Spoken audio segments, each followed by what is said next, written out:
Okay, so problem 8.5, prove these equalities, right? So first of all, that the sine of x is small o of x to the alpha when x goes to 0 when alpha is smaller than 1. Okay, so we know our Taylor expansion. We know that the sine of x is x plus small o of x.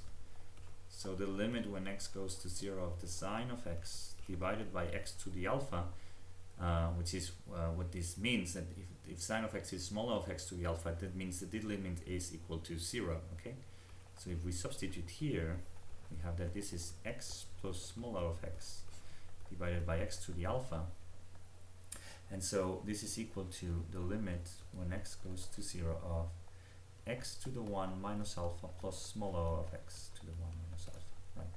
If alpha is smaller than 1, then this exponent is positive. The limit when x goes to 0 of this is 0, and this also is 0, so this limit is 0. Okay, so this is what we wanted to prove. You could also say that, you know, the sine of x is approximately equivalent to x, and just substitute it here, right? Instead of writing this, you can write x, and you get to the limit of this, which is 0 if alpha is smaller than 1. Okay. Now the second one is that the logarithm of 1 plus x squared is small o of x when x goes to 0. Now we know that the logarithm of 1 plus, let's say, y is y minus y squared over 2 plus small o of y, right? Now instead of writing y, we write x squared, right? This is 1 plus x squared. We write here x squared, and then we have minus x squared, which is x fourth divided by 2 plus small o of x squared, right? So this is small o of y squared, small o of x to the fourth, right? So now what we want is the limit when x goes to 0 of the logarithm of 1 plus x squared divided by x. We want this to be 0, but this is obviously, we can actually rewrite all of this as small o of x squared. So you have the limit when x goes to 0 of x squared plus small o of x squared divided by x. Or in other words, as we had said before, the limit when x goes to 0 of small o of x plus x, which is 0. Okay.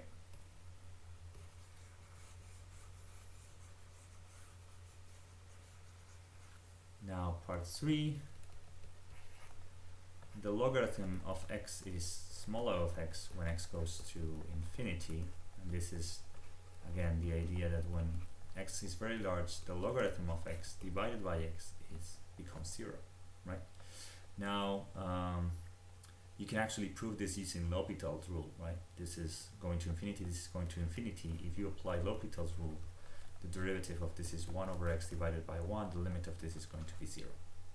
So because this limit exists, it's going to be equal to this.